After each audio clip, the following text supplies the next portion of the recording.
بعد تألقه مع باريس سان جيرمان. أشرف حكيمي يقترب من أفضل غلة تهديفية.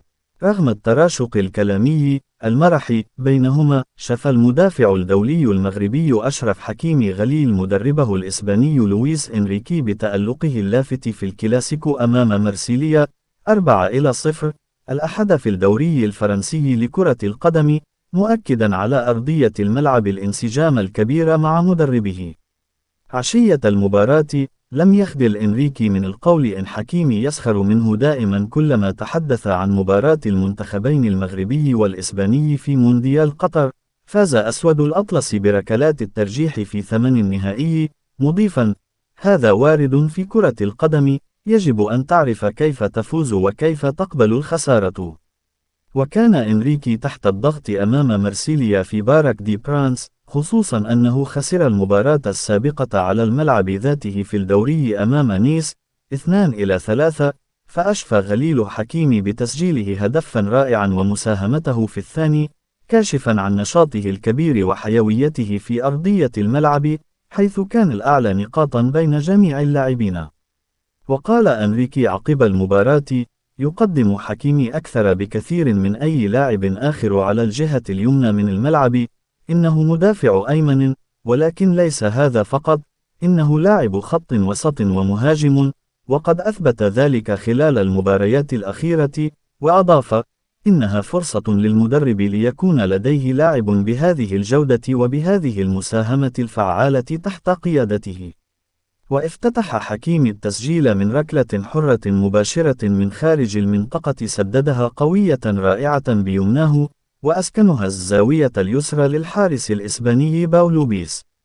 وكان حكيمي محظوظا شيئا ما لعدم تواجد زميله وصديقه قائد سان جيرمان النجم كيليان مبابي، حيث كان وقتها خارج الملعب لتلقي العلاج بسبب إصابة في الكاحل الأيسر، كانت سببا في الركلة الحرة المباشرة إثر تدخل من المدافع الأرجنتيني ليوناردو بالياردي. وكان حكيمي وراء الهدف الثاني لنادي العاصمة عندما سدد كرة قوية بيمناه من خارج المنطقة، ارتدت من القائم الأيمن وقدم الحارس لوبيس، وتهيأت أمام راندال كولو مواني الذي تابعها داخل المرمى الخالي. لكن أنريكي لم يبخس اللاعب حقه بقوله: أشرف لاعب يتمتع بجودة تسديد رائعة، ويمارس الكثير في هذا المجال في التدريبات. وكان هدف حكيمي في مرمى مرسيليا الثالث له هذا الموسم في مختلف المسابقات، والثاني تواليا بعد هدفه في مرمى فريقه السابق بروسيا دورتموند الألماني 2-0 الثلاثاء في الجولة الافتتاحية لدور المجموعات في مسابقة دوري أبطال أوروبا. وكان الهدف الأول في مرمى ليون 4-1 في الدوري. بات خريج أكاديمية ريال مدريد الإسباني على بعد هدفين من أفضل غلة تهديفية له بألوان سان جيرمان، وكانت في موسمه الثاني معه الموسم الماضي 5 أهداف مع 5 تمريرات حاسمة، بعدما سجل 4 أهداف مع 6 تمريرات حاسمة في الأول 2021 إلى 2022. وتبقى أفضل غلة تهديفية في مسيرته الاحترافية مع الأندية التي دافع عن ألوانها 9 أهداف مع 10 تمريرات حاسمة في موسمه الثاني والأخير مع بروسيا دورتموند 2019 إلى 2020، وبعدها 7 أهداف مع 9 تمريرات حاسمة في موسمه الوحيد مع إنتر الإيطالي 2020 إلى 2021. وتنفس حكيمي الصعداء هذا الموسم بعد رحيل النجم الأرجنتيني ليونيل ميسي والتعاقد مع أنريكي الذي يعتمد أسلوبا تكتيكيا بمشاركة جميع اللاعبين في الدفاع كما الهجوم، ومنحه حرية كبيرة للاعبين على أرضية الملعب، خصوصا من الناحية الهجومية. وأقر أفضل لاعب ناشئ في إفريقيا لعامي 2018 و2019 في تصريحات صحفية: إنريكي يطلب مني التواجد أكثر في عمق الملعب، وأن أشارك في الهجمات بشكل أكبر.